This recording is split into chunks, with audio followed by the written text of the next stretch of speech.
Hello, everyone. It'll become obvious that I'm in a hotel room recording this on my own without any technical or lighting support, but I think it should work okay for the purposes intended. So forgive me, Victor, I'll do the best that I can. We had a busy month during September as we started up a new academic year at Oregon State University. I'm going to report on a few things and then look forward a bit as well.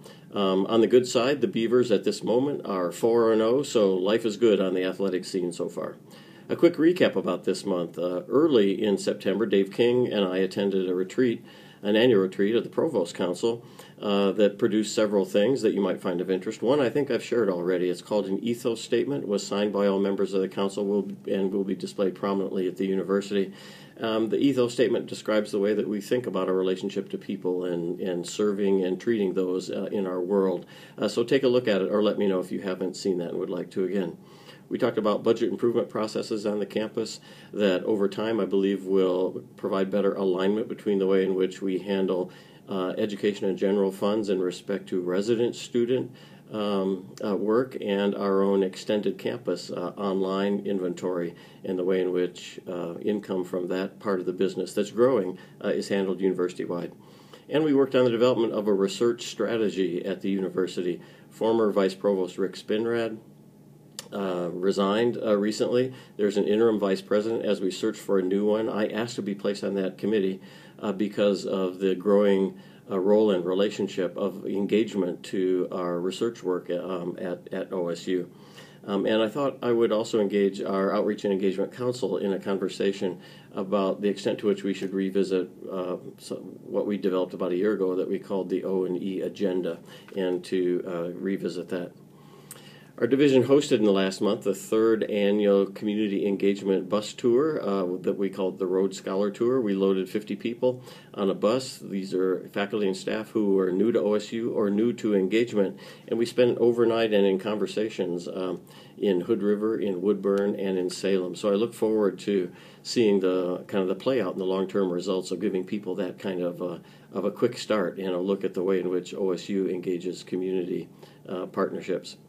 In mid-month, I had the privilege of hosting the Western Extension Directors Association at Timberline Lodge, and so my colleagues from across the West convened, and we talked a bit about the first 100 years of the Extension Service in this country. This is the centennial year of the Smith-Lever Act that founded the system, but more importantly, we looked forward about how we might borrow concepts of things like disruptive innovation in order to think about a more contemporary extension service and the features that we might want to think about building in over time. So watch for a document that we produced at Timberline Lodge, I believe what we called a manifesto or something like that, where we all co-commit to the way in which extension might think about its future. A big event that lasted most of last week was the annual Extension Conference, largely planned by OSU Extension Association, and thank you very much for that. There was a myriad of activities that I had the good fortune to participate in. Started with launching of the first executive leadership program in the division. We've got a terrific cadre of people who will help us kind of learn about and then think about the dimensions of leadership as we prepare for upcoming generations of those who will serve in the kind of the capacity that I do here for Oregon State University. I hosted an event for new OSU faculty and staff in the Extension Service, and was really gratified to have 35 people who have been new in the last year or so to join us.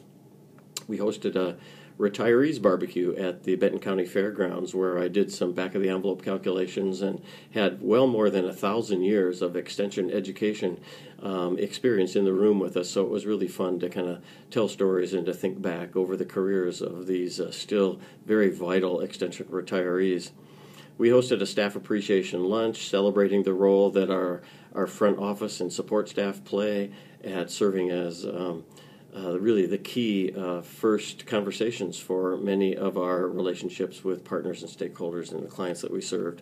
We celebrated our cooperators with a cooperators recognition dinner and celebrated staff awards for those that are doing really some exemplary work. And I hope those that were there remember the of a lunch with President Ray, who reflected a bit on his perspectives of our work and future. We hosted a full-day training session on the emergent roles of county leaders and the role that they play representing the whole university across the state. And we announced formally, after predicting it a month ago, that OSU has joined a relatively new online consortium of universities known as Unison that will develop a more robust learning management system, a repository for sharing learning modules so that each of us doesn't have to kind of create from scratch learning activities, and a set of analytics that will allow us to learn about our learners and to grow our programs more effectively. And who could forget the keynoter, Jay Reifenberry, who spent parts of 3 days with us, challenging us to examine our core values and ask a provocative question like, what do we want to be remembered for?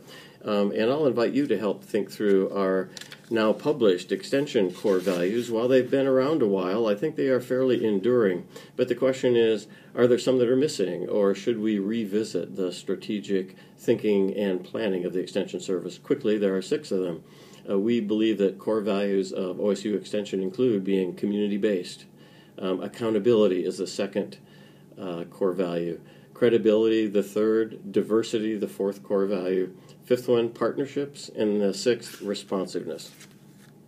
And as I begin to wind down, a big item that I announced last week was a small group that's agreed to advise me on organizational options for the executive kind of level of the Division of Outreach and Engagement pending Deb Maddie's announced retirement at the end of, or near the end of 2015. That'll leave a big void in our organization, and I'm looking forward to hearing the thoughts of Dave Hansen, Terry Fees, John Punches, Lisa Templeton, Rebecca Badger, and Michelle Carrillo, who will go through a facilitated process recommending some things we might consider as we initiate a search for Deb Maddie's replacement sometime early in 2015.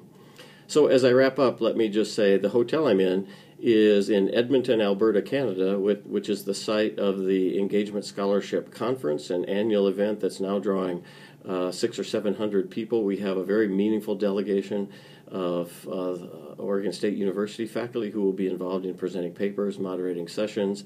In my case, it's an honor to serve on the executive board of the Engagement Scholarship Consortium.